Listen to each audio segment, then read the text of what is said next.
제목이 끝까지입니다. 끝까지. 자, 끝까지 여러 가지 의미가 그 안에 담겨져 있겠죠. 끝까지. 우리 이런 말이 있습니다. 끝이 좋아야 다 좋다라는 말이 있죠. 시작도 좋고 과정도 좋은데 끝맺음이 좋지 못하면 안 된다는 그런 내용이죠. 근데 끝이 좋다 라는 그 단어 속에는 뭐 세상적인 것으로 적용한다고 하면은 성공이라고 이야기하겠죠. 근데 꼭 끝이 좋다는 것이 성공만을 이야기한 것만은 아닌 것 같아요. 그러니까 우리가 원하는 것을 이제 못 얻기도 하고 뭐 이런 것들 참 많이 있는데, 근데 사실 시작은 거창했는데 이제 도중에 변질돼 갖고 끝맺음을 제대로 못하는 경우들이 참 우리 안에 많이 있다는 것입니다. 우리의 인생을 볼 때도 그런 것들이 참 많죠. 군대 얘기하면 안 되는데 군대 때 제가 이제 저는 의경이에요. 의경이기 때문에 저는 기수제로 끊습니다. 기수제로 해서 보통 기수가 일주일 단위로 끊기게 돼요. 그래서 제가 459기였어요. 이제 의경 459기인데 이제 기수대로 끊다 보니까는 고참이 일주일 단위로 있어요. 제 고참이 일주일 이렇게 위로 올라가거든요. 근데 제가 딱 갔을 때 중간 허리 역할을 하는 고참이 있었는데 이 고참은 위로 한 1년 정도가 없었어요. 고참이. 그러니까는 1년 정도 고참이었고 1년 전에 왔던 그런 고참들이 있으니까 굉장히 큰 고참들이 있고, 그 다음에 1년 텀이 있고 이 고참이 있고 이 밑으로 이제 다시 이제 쭉 기수들이 있는 거예요.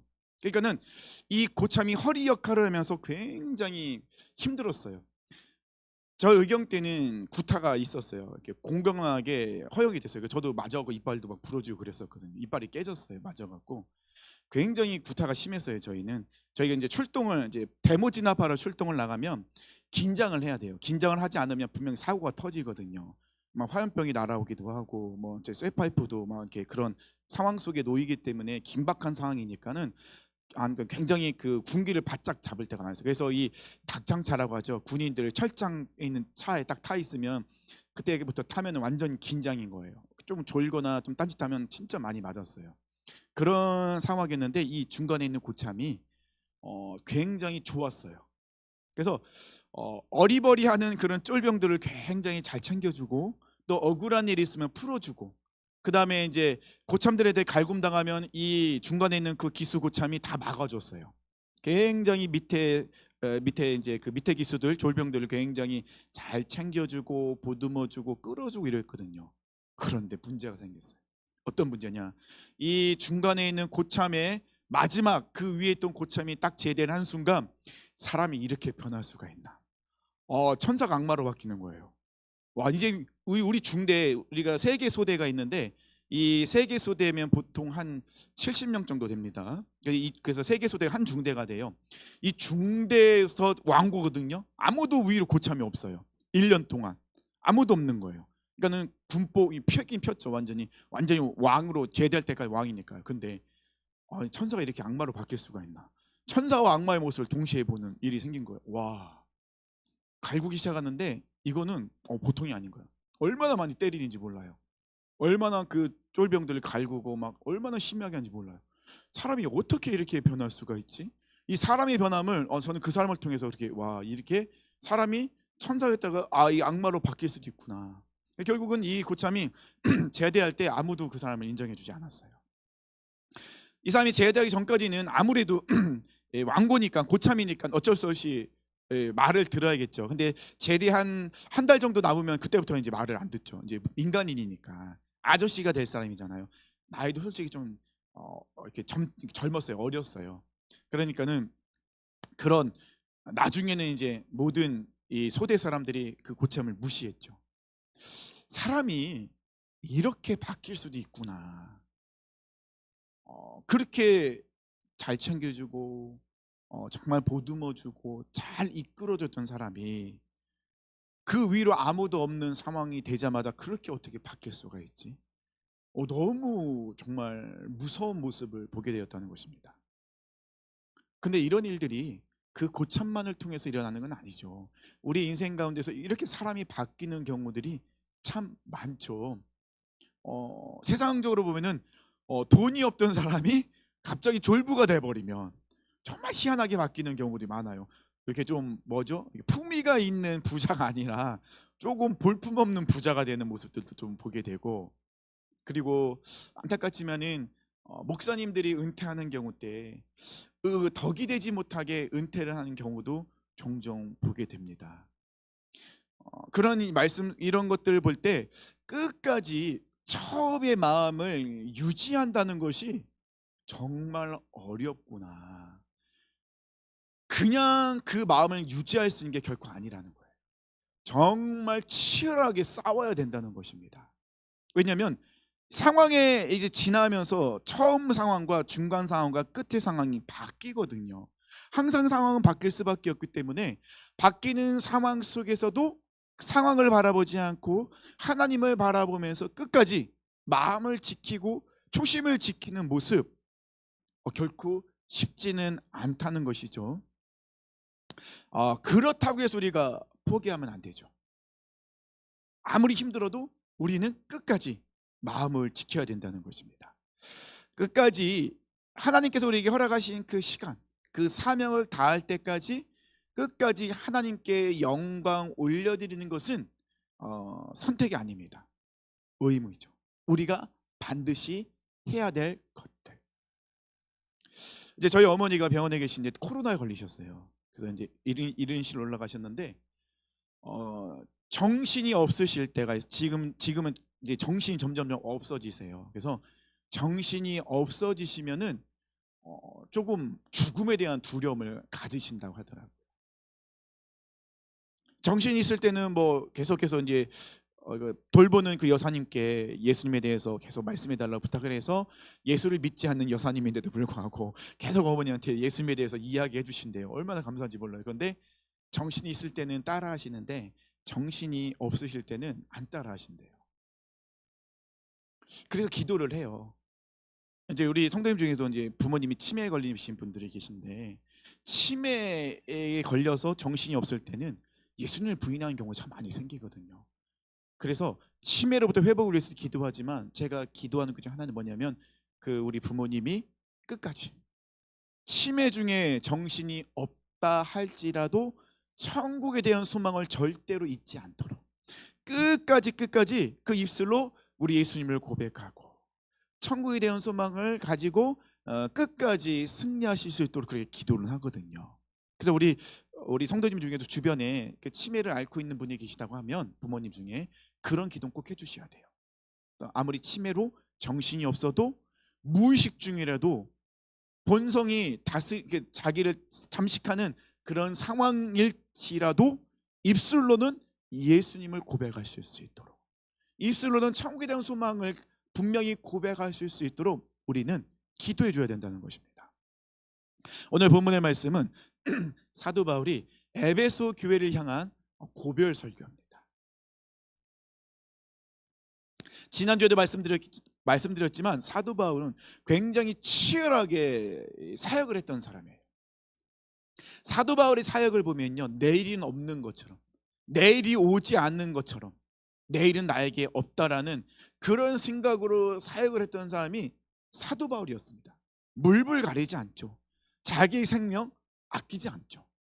복음을 전할 수 있는 곳이라면 아마 진짜 이 사도 바울은요, 복음을 전할 수 있으면 지옥에도 갔을 거예요. 그만큼 복음을 전하기 위해서는 모든 것을 다 포기하고 내려놓고 물불 가리지 않고 정말 자기 몸을 던졌던 사람이 사도 바울입니다. 사도 바울은요, 후원자가 없을 경우에는 자기가 텐트 만드는 일, 고친 일을 해서라도 그렇게라도 돈을 벌어서 사역을 했던 사람이 사도 바울이었다는 것입니다. 특별히 사도 바울은요, 에베소 교회를 굉장히 좀 중요하게 여기던 교회 중에 하나였어요. 하나님께서 이 아시아로 가려고 할 때 마음을 그 성령이 딱 길을 틀어서 첫 번째 유럽 관문으로 가게 하셨는데 그것이 이제 에베소 교회였잖아요. 그때 빌립보 교회였나요? 에베소 교회죠. 갑자기 헷갈립니다. 에베소 교회죠. 에베소 교회 그 성도가 루디아와 그다음에 간수장과 가족들과 점치는 여종. 그래서 유럽의 선교의 전초 기지 역할을 했던 것이 에베소 교회예요. 그래서 이 사도 바울은요, 에베소 교회에서 3년 동안 사역을 하게 됩니다. 굉장히 오랫동안 사역을 했죠. 애착이 있었고 굉장히 중요하게 여기던 교회가 에베소 교회였습니다. 근데 이 에베소 교회를 마지막에 사도 바울이 에베소 교회에서 이 데메드리오의 그 사건을 통하여서 너무 큰 어려움 환란이 있으니까는 사도 바울이 결정을 내려요. 아, 내가 더 이상 나로 인하여서 내가 에베소에 있으면 에베소 교회가 성도들이 더 큰 환란을 당할 수도 있겠구나라는 그런 생각을 품고 에베소를 떠나게 됩니다. 에베소를 떠나서 예루살렘으로 이제 여기 몇 군데를 들려서 예루살렘으로 가려고 하는데 예루살렘에 가려면 오순절을 지키기 위해서 급하게 가다 보니까 다시 마지막으로 에베소에 들리지 못하고 밀레도라는 그 지역에 머물면서 에베소 교회 장로들을 초대해요. 그리고 17절부터 이제 에베소 교회에 대한 그 설교를 시작하게 됩니다. 사도 바울은요, 이 에베소 교회가 마지막이라는 것을 알고 있어요. 이제 더 이상은 내가 에베소에서 사역을 할 수 없는, 더 이상 나는 에베소 성도들의 얼굴을 볼 수 없는 그런 것을 알고 있었죠. 하나님께서는 사도 바울은 로마로 가길 원했습니다. 로마를 거쳐서 스페인 서바다까지 가길 원했어요. 그런데 하나님은 이 사도 바울을 예루살렘을 자꾸 이끄셨어요. 왜 그런지 몰랐어요. 어쨌든 사도 바울 마음속에 하나님이 항상 주셨던 마음은 뭐냐면 이 예루살렘으로 가는 거였습니다. 근데 사도 바울이 예루살렘으로 가는 여정 속에서 가는 곳에 성령이 강력하게 역사해서 예언하는 사람들은 어김없이 사도 바울을 볼 때마다 공통적으로 하는 말이 있었죠. 사도 바울은, 이 띠의 주인은, 이 겉옷의 주인은, 사도 바울은 예루살렘에 가면은 결박당할 것이고 핍박을 당할 것이고 고난을 당할 것이다 라는 것을 아주 공통적으로 예언을 합니다. 사도 바울은 그 당사자잖아요. 예루살렘으로 하나님이 보내신 것은 알고 있는데 왜 예루살렘에 가라는지 잘 모르겠지만 분명한 뜻은 예루살렘을 가는 거예요. 근데 가는 곳곳마다 공통적으로 예언하는 사람들은 사도 바울이 예루살렘에 가면은 고난을 당하니 핍박을 당하니 붙잡힐 것이니 가지 말라라는 식의 자꾸 말씀을 듣습니다. 그런데 사도 바울은 그런 예언을 들 때마다 그에게는 두려움과 공포와 피하고 싶은 마음이 드는 것이 아니라 점점 더 마음이 확신이 되는 거예요. 아, 하나님이 분명히 나를 예루살렘으로 보내셨구나. 내가 하나님께 받은 이 말씀이 잘못된 말씀이 아니었구나. 근데 문제는 사도 바울은 예루살렘에 가면 어떻게 해요? 핍박을 당하고 고난을 당하고 붙잡힌다는 거예요. 쉽지는 않죠. 내가 나의 마지막이 그런 마지막이라는 걸 알고 있으면 결국 쉬운 상황은 아니라는 것이죠. 근데 사도 바울은 피하지도 않아요. 도망가지도 않아요. 그 누구를 원망하지 않습니다. 그 모든 것을 어떻게 그대로 그냥 감사함으로 다 받아들여요. 그는 끝까지 사명을 이루기 위해서 말씀과 기도로 무장하죠. 오늘 본문에서도 이 에베소 장로들에게 에베소 교회를 말씀으로 위탁하잖아요. 너희가 말씀 안에 거해야 된다. 말씀으로 너희가 무장해야 된다. 다시 이야기하고 있다는 것입니다. 그럼 이런 사도 바울의 모습을 보면은 꼭 예수님의 모습이 떠오른다는 것이죠. 예수님께서도 분명히 겟세마네 동산에서 어떻게 되실지 알면서도 기도하셨죠. 육신적으로는 힘드시죠. 자기가 본인이 그렇게 당해야 되는 고난을 알고 있기 때문에, 하지만 그것이 하나님의 뜻이란 것을 알기 때문에 예수님 순종하십니다. 사도 바울도 예수님처럼 하나님의 뜻을 분명히 알고 있기 때문에 사도 바울을 위해서 해주는 그 말 때문에 사도 바울이 힘든 것이 아니라 그것을 가지고 또 확신을 가지고 담대하게 예루살렘으로 간다는 것입니다. 22절부터 24절까지 말씀 보면요, 사도 바울이 어떤 비장한 마음을 갖고 있는지를 말씀하고 있죠. 보라, 이제 나는 성령에 매여 예루살렘으로 가는데 거기서 무슨 일을 당하는지 알지 못하노라. 지금 사도 바울이 예루살렘에 가는 그 길은 어떤 길이라고요? 성령에 매여서 가는 길이에요. 예루살렘에 가면 내가 어떤 일, 큰 일을 당할 것이라는 것을 게다가 듣고는 있지만 그래도 분명히 하나님 나를 그곳에 보내셨기 때문에 내가 그곳에서 해야 될 일도 있다. 오직 성령의 각성에서 내게 증언하여 결박과 환난이 나를 기다린다시나 내가 달려갈 길과 주 예수께 받은 사명 곧 하나님의 은혜의 복음을 증언하는 일을 마치려 하면은 나의 생명적자 조금도 귀한 것을 여기지 아니하노라. 사도 바울은 직감하고 있었죠. 예루살렘으로 가면 이제 사도 바울의 사명은 거의 끝이라는 것을. 예루살렘을 거쳐 그가 로마로 가면 나의 사명은 끝이구나. 그 말은 뭐죠? 이제 내가 순교당할 일이 다가왔다. 이렇게 고백을 하고 있다는 것입니다. 우리 학생들하고 그 양화진을 갔는데, 양화진을 갔더니 예전에 정말 그 선교에 대한 마음과 또 선교를 갔을 때 또 그 선교 인도에 있었을 때 그 마음이 다시 떠오르게 되더라고요. 양화진에 갔을 때 묻혀 있는 많은 선교사님들, 정말로 한국이라는 곳이 어디 있는지 몰랐던 곳에 오셨어요. 한국 사람들 한 번도 본 적이 없어요. 그런데 그 양화진에는 4대가 양화진에 묻혀 있어요. 양화진, 그러니까 한국에 도착하자마자 남편을 잃고 아들을 잃고 부인 혼자서 한국을 지키며 선교했던 분도 묻혀 있습니다.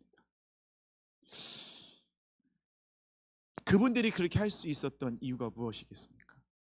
예수께 붙잡힌 바 되었기 때문에 가능하겠죠.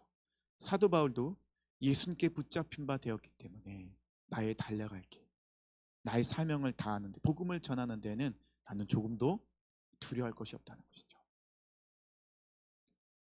이제 다시는 에베소 성도들을 못 만날 거 알고 있죠. 그러니 마지막 고별 설교, 이제 더 이상 그들과 말을 할 수 없고 만날 수 없고 은혜를 나눌 수 없기 때문에 얼마나 애절한 마음으로 이 오늘 본문의 그 고별 설교를 하겠습니까?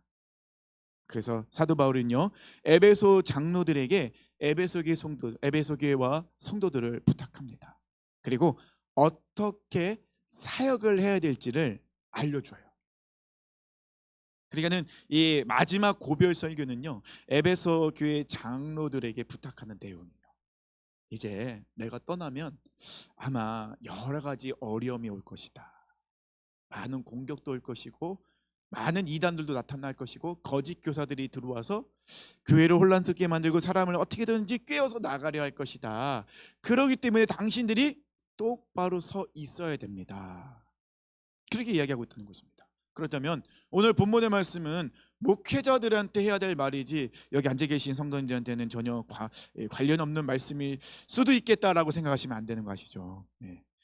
왜냐하면 여기 앉아 계신 분들도 하나님의 부르심을 받은 하나님의 사람들입니다. 여기 앉아 계신 분들은 언제까지 누군가의 도움을 받으며 신앙생활 분들은 아니시잖아요. 이제는 누군가에게 선한 영향력을 행사할 분이라는 겁니다. 그렇다면 이 사도 바울의 이 권면의 말씀은 더더욱 우리가 깊게 받아야 될, 생각해야 될 말씀이라는 것입니다. 사도 바울은 자신이 어떻게 목회를 했는지 오늘 본문을 통해서 말씀하고 있다는 것입니다. 근데 사도 바울은요, 굉장히 당당해요. 3년 동안 사도 바울이 에베소 교회에서 이제 목회를 했잖아요. 근데 내가 어떻게 목회를 했는지, 내가 어떻게 사역을 했는지 당신들이 더 잘 알고 있지 않습니까? 이렇게 굉장히 당당하게 이야기한다는 것입니다. 19절에서 21절까지 말씀이에요. 곧 모든 겸손과 눈물이며 유대인의 간계로 말미암아 당한 시험을 참고 주를 섬긴 것과 유익한 것은 무엇이든지 공중 앞에서나 각 집에서나 거리낌 없이 여러분에게 전하여 가르치고 유대인과 헬라인들에게 하나님께 대한 회개와 우리 주 예수 그리스도에 대한 믿음을 증언한 것이라. 사도 바울이 이렇게 사역을 했다는 것입니다. 그러면 이 말씀 19절과 21절까지 말씀을 통해서 사도 바울이 어떻게 사역을 하는지 두 가지 큰 주제를 가지고 우리가 말씀을 나눌 수 있다는 것입니다. 첫 번째는요, 겸손과 눈물로 사역을 했다는 것입니다. 사도 바울은요, 한 영혼을 위해서라면은 목숨을 내놓는 사람이었어요. 사도 바울이 그렇게 할 수 있었던 가장 큰 이유는 딱 하나밖에 없어요. 뭐냐면 예수님이 그렇게 하셨거든요. 사도 바울 스스로 그렇게 한 것이 아니에요. 예수님이 먼저 사도 바울을 위해서 사도 바울을 구원하시기 위해서, 사도 바울을 회복시키시기 위해서 어떻게 하죠? 예수님께서 먼저 십자가에서 대속제물로 죽으셨어요. 목숨을 내어 주셨다는 것입니다. 사도 바울은 그 예수님의 사랑과 은혜를 경험하여 알았기 때문에 사도 바울 또한 그렇게 자기의 목숨을 내놓으면서까지 복음을 전하는데 망설이지 않고 달려갔다는 것입니다. 한 영혼이 있는 곳이라면 사도 바울은 그곳으로 달려갔다는 것입니다. 사도 바울은요, 사도 바울의 그 사역의 특징 중에 무엇이 있냐면요, 사도 바울은 정말로 자신을 나타내지 않았어요. 사도 바울은 오로지 예수 그리스도만을 나타내는 사람이 사도 바울이었어요. 사도 바울은 얼마나 위대한 이런 사도입니까? 얼마나 이 능력이 있는지, 사도 바울이 걸치고 있던 옷이나 손수건을 가지고 병든 자에게 얹으면 병이 낫고, 귀신 들린 자에게 얹으면 귀신이 쫓겨나요. 그 귀신이 이야기하죠. 내가 예수도 알고 사도 바울도 알고 있다. 그만큼 위대한 사역자, 위대한 그 사도가 바로 사도 바울이었습니다. 그런데 사도 바울은요, 평생의 사역 속에서 자신을 드러낸 적이 없어요. 사도 바울은 철저하게 어떻게 합니까? 예수님만 드러냅니다. 하나님의 영광만을 위해 살아갔던 사람이 사도 바울이었어요. 그러면 사도 바울의 삶은, 주일날 얘기했죠. 그럼 사도 바울의 삶은 그의 인생이 없는 삶이었습니까? 아니죠. 사도 바울은 그들보다도 굉장히 가장 귀한, 정말로 다른 사람을 위한 삶이었지만은 고귀한 삶을 살았던 사람이 바로 사도 바울이었죠. 왜냐하면 하나님이 인정하시는 삶이었거든요. 사도 바울은 정말 겸손했습니다. 그리고 어떻게 사역을 했다고요? 겸손과 눈물로. 눈물의 선지자 우리 예레미야를 우리가 알고 있잖아요. 예레미야는 정말로 많이 울었어요. 많이 맞기도 하고 많이 고통도 당했어요. 예레미야는요, 복음을 이렇게 하나님의 말씀을 전하면요, 막 구덩이에 가두기도 하고 얼마나 고통을 당하고 핍박당하고 맞았는지 몰라요. 그래서 예레미야가 얘기하잖아요. 난 다시는 이제 하나님의 말씀 안 전하겠다고. 왜냐하면 말씀을 전해도 듣질 않거든요. 아니, 하나님이 말씀을 전하라고 보냈으면 말씀이 딱 전하면 기적이 일어나게든지 사람을 변화시키든지 뭔가 있어야 되는데 말씀만 전하면 맞나요? 말씀만 전하면 핍박당하네요. 말씀을 전하면 구덩이 파고 가두고 죽인다고 하나요? 아니, 이건 예레미야가 전하고 싶지 않죠. 말씀을 가지고 나가면 그날은 이제 완전히 두드려 맞는 날이니까, 고통당하는 날이니까. 그래서 예레미야가 이야기하잖아요. 하나님, 저 다시는 하나님 말씀 전하지 않겠습니다. 근데 여전히 하나님이 예레미야에게 말씀하십니다. 그러니까 예레미야가 고백하잖아요. 내가 하나님의 말씀을 전하고 싶지 않은데 하나님의 말씀이 나에게 임하면 내 마음이 불 붙는 것 같아 너무 안타깝고 하나님 마음이 내 안에 너무 강력하게 전달되니까는 이 영혼을 향한, 이 이스라엘 백성을 향한 하나님의 뜨거운 마음을 자기가 경험하니까 자기 마음이 너무 뜨거워서 막 몸이 불 붙는 것 같아서 하나님의 말씀을 전하지 않고는 도저히 못 견디겠다, 그렇게 고백을 하잖아요. 그러니까 예레미야는 울면서 말씀을 전하는 사람이었습니다. 사도 바울이 그랬거든요. 사도 바울은요, 하나님의 마음을 알고 있었어요. 그리고 그 영혼을 볼 때마다 너무 안타까운 거예요. 하나님을 거부하고 듣지 않고 핍박하고 조롱하고 그런 사람들 볼 때마다 가슴이 너무 아프니까 사도 바울은 어떻게 합니까? 눈물로 그들을 위해서 기도했다는 것입니다. 자기를 저주하고 핍박하고 때리고 죽이려 했던 그 유대인들을 사도 바울은 절대 포기하지 않아요. 그 유대인들을 위해서 끊임없이 기도하며 나갔던 사람이 사도 바울이었다는 것입니다.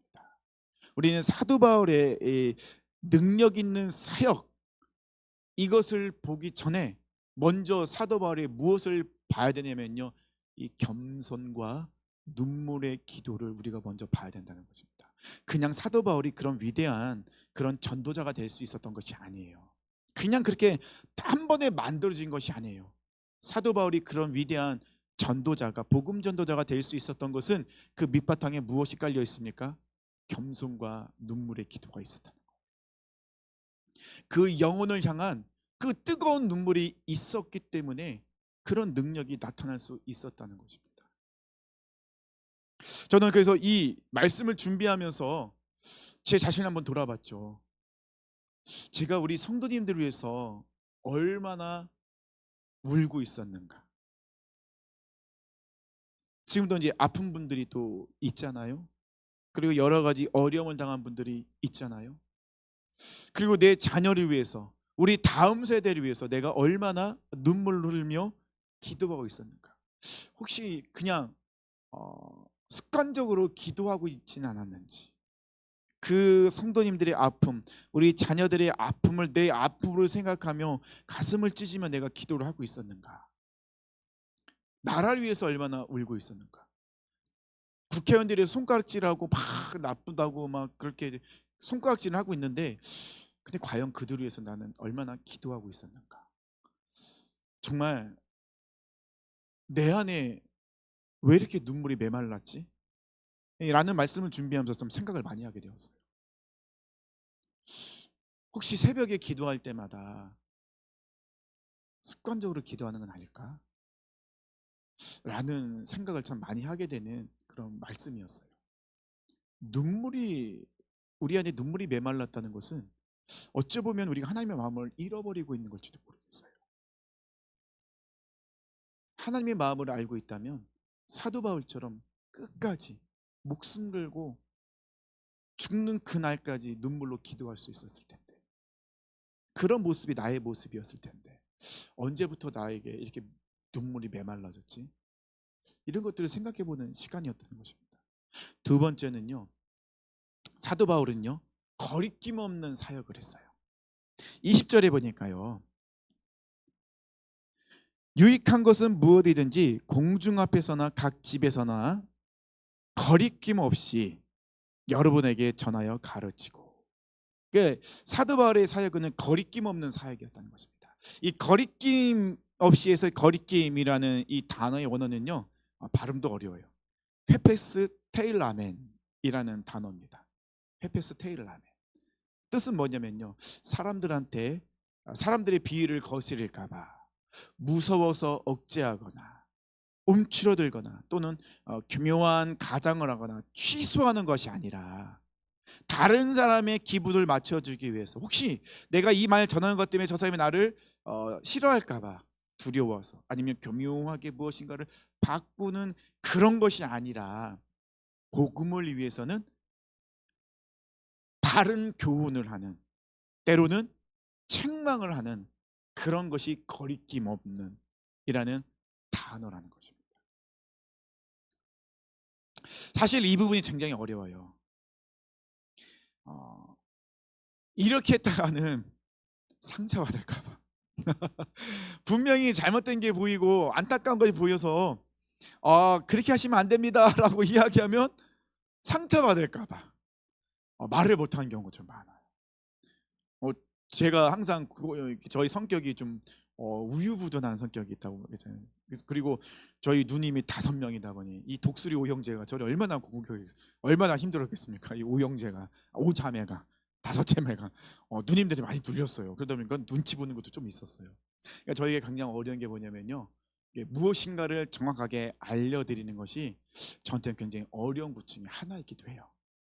혹시 이 말을 하는 것 때문에 상처받을까 봐. 제가 이 말을 하고도요, 속으로 굉장히 끙끙 앓을 때가 많아요. 우리 가은이가 앉아 있긴 한데요, 제가 애들 혼내고 나면요, 그 밤에는 밤새 잠을 못 자요. 상처받았을까 봐. 이 말을 하지 말고, 그래도 아빠로서 해주긴 해줘야 되는데 이거 말을 또 그 다음날 애들하고서 서먹서먹해지 못해가지, 이 말을 하지 말고 그냥 막 이런 갈증과 고민을 진짜 계속 밤새도록 하는 게 저희 성격이거든요. 그러다 보니까는 이 사도 바울의 이 거리낌 없는 이 사역이 어찌 보면 저희의 참 어려운 부분 중에 하나이기도 해요. 대충 얼버무리고 뭐 좋은 게 좋으니까 막 얼렁뚱땅 넘어가는 거, 이거 안 좋은 목회자예요. 그냥 성도님들이 원하는 거 다 해주는, 그래요? 네, 네, 네, 예스맨 안 좋은 거예요. 제가 결혼하기 전에 이제 아내에게 저희 예스맨이었거든요. 이렇게 아내가 뭔가 이렇게 리포트 붙여가면 다 해줬어요. 제가 전상과니까 열심히 해줬습니다. 제가. 그래서 아내가 저 군대 갈 때 많이 걱정할 때요, 이제 리포트 해줄 사람 없다고. 예스맨이 좋은 건 아니에요. 근데 너무 또 강한 것도 문제예요. 집사님 잘못하셨어요. 바로 상처죠. 이거는 이제 완전히 부서지는 거죠. 마음을 갈갈이 막 무너뜨리는 거죠. 또 그렇게 할 수는 없어요. 굉장히 어려운 부분이죠. 근데 사도 바울은 굉장히 지혜롭게 잘했어요. 왜요? 하나님을 위해서. 그리고 그 영혼을 위해서. 좋은 게 아니에요. 우리 착각하면 안 됩니다. 교회 가요. 이건 은혜로 은혜로 덮을 수 있는 거고 있고, 은혜로 덮으면 안 되는 게 있어요. 교회는 무조건 은혜로 덮어. 왜 맨날 은혜로 덮으려고 해요? 은혜로 덮으면 밑에서 골마 썩어 터져요. 더 터지면요, 은혜로 덮지도 못해요. 그때는 갈갈이 찢어지고 상처 난다고 부서져요. 그냥 무조건 은혜로 덮자, 이거는 결코 지혜로운 게 아니라는 것이죠.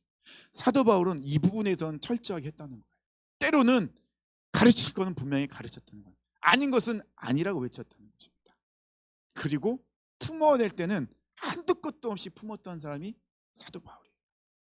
사람들이 손가락질하건 안 하건, 그 사람이 나를 찌르건 찌르지 않던, 완전히 바짝 털이 선, 가시가 바짝 선 고슴도치랄지라도 사도 바울이 품어댈 때는 목숨 걸고 품었던 사람이 사도 바울이에요. 거리낌이 없다는 것은요, 그런 거예요. 가르쳐야 될 것은 가르치고, 품어댈 때는 품고, 모든 것이 좋으면 좋은 거야, 좋은 게 좋지 아니라는 것입니다. 사도 바울은 그렇게 사역하지 않았어요. 그러다 보니 사도 바울은 어땠습니까? 너무 굉장히 당당했어요. 에베소 교회 성도들에게. 그 말은 뭐죠? 하나님이 그의 사도 바울의 사역을 인정하고 계셨다는 것입니다. 이렇게 사역을 하려면, 이렇게 거리낌 없이 사역을 하려면 이 앞장선자의 모습이 어떤 모습이어야 될까요? 말 그대로 앞장을 섰기 때문에 본이 되어야 되겠죠. 본이 되어야 되겠죠. 겉과 속이 다르면 안 된다는 것입니다. 말과 행동이 다르면 안 되는 거죠. 강대상에서는 그렇게 외치는데 내려와서는 전혀 다른 모습이에요. 교회에서는 그런 모습인데 사회에 나가서는 또 그런 모습이 아니에요. 그러면 안 된다는 것입니다. 사도 바울은요, 항상 동일했어요. 사도 바울은 끝까지 동일했어요. 처음과 중간과 마지막이 동일했습니다. 근데 사도 바울의 이 동일함, 끝까지 동일한 모습의 증인이 누구예요? 에베소 교회 성도들이에요. 그렇기 때문에 에베소 교회 성도들은 사도 바울을 신뢰했습니다. 그래서 거리낌 없는 사역을 할 수 있는 거예요. 거리낌 없는 사역을 하려면, 우리가 그런 신앙생활을 하려면요, 정말 필요한 것이 있는데, 첫 번째는요, 하나님을 두려워해야 됩니다. 하나님을 두려워하지 않으면 거리낌 사역할 수 없어요. 하나님을 두려워하면요, 겉과 속이 다를 수가 없죠. 왜냐하면 하나님은 우리를 감찰하시는 분이시잖아요. 우리 마음을 꿰뚫어 보시는 분이 하나님이시잖아요. 다 알고 계시잖아요. 그러면 거짓말 되게 힘들어요. 어려워요. 찬이가 요즘 저한테 자꾸 제가 이제 찬이가 장난으로 하긴 하는데, 무슨 말하면 아빠 거짓말했죠, 막 이런 말을 해요. 겉과 속이 다르면 아무 영향력이 흘러가지 않는다는 것이죠. 정말로 말로만이 아니라 그의 삶이 하나님을 경외하는 삶을 살아야 돼요. 모든 삶의 그 전반적인 부분 속에서 다.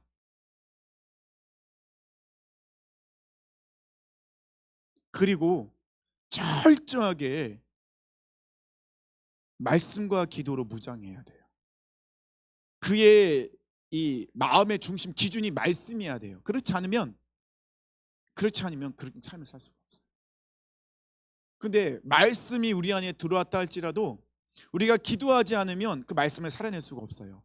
기도해야 하나님이 우리에게 지혜를 주시고, 기도해야 우리가 말씀을 살아낼 수 있는 용기가 생기는 거예요.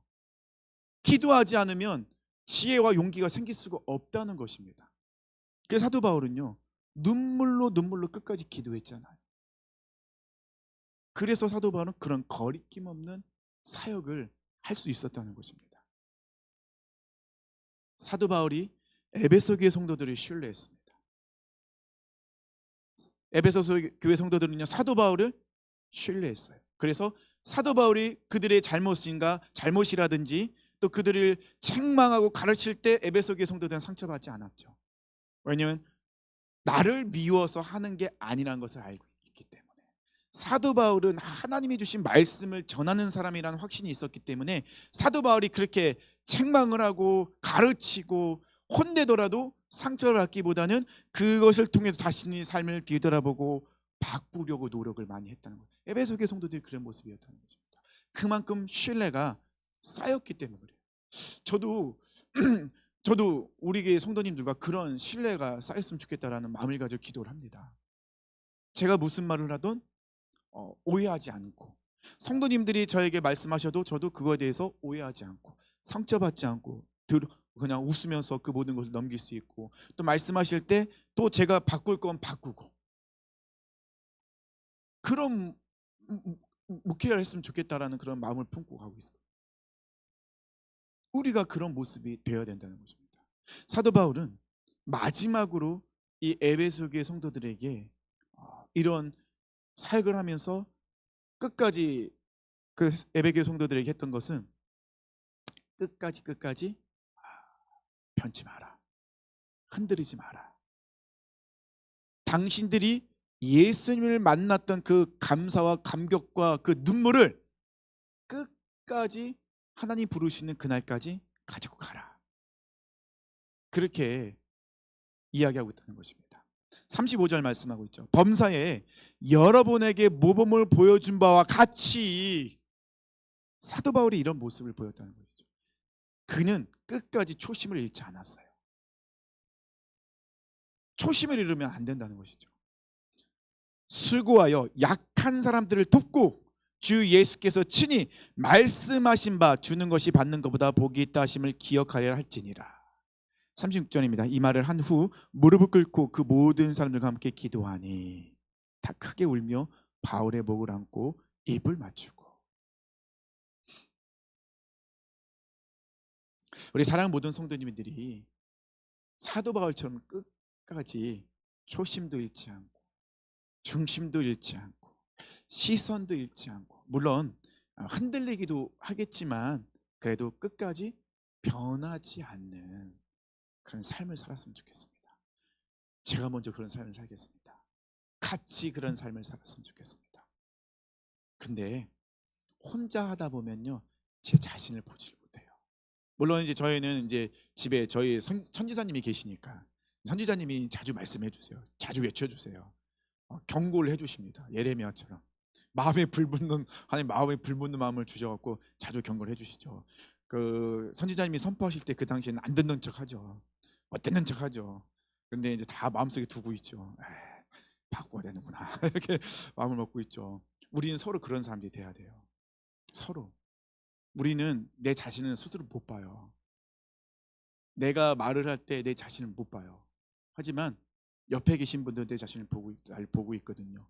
그래서 우리는 서로 권면해주고 기도해주고 일으켜주고 세워줘야 되는 사람들이 되어야 된다는 것입니다.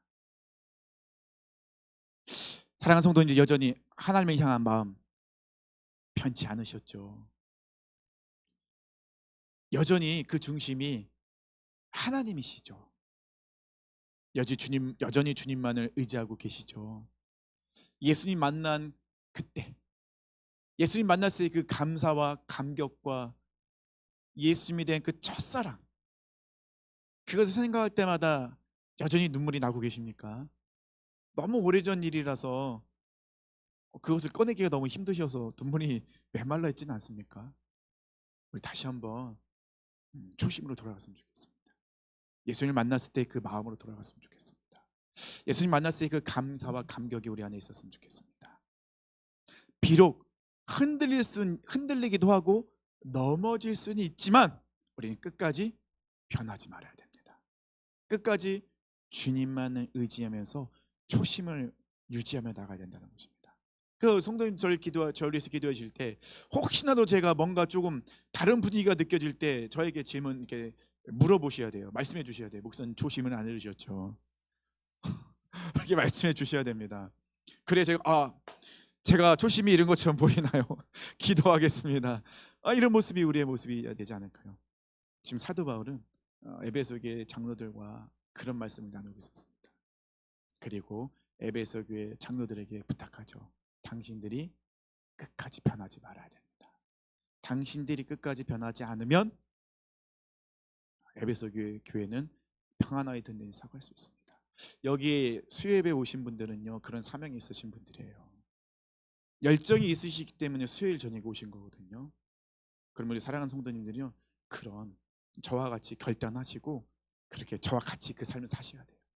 초심을 잃지 않고 끝까지 하나님 주신 마음 붙들고 승리하시는 우리 사랑하는 성도님 되시길 축원합니다.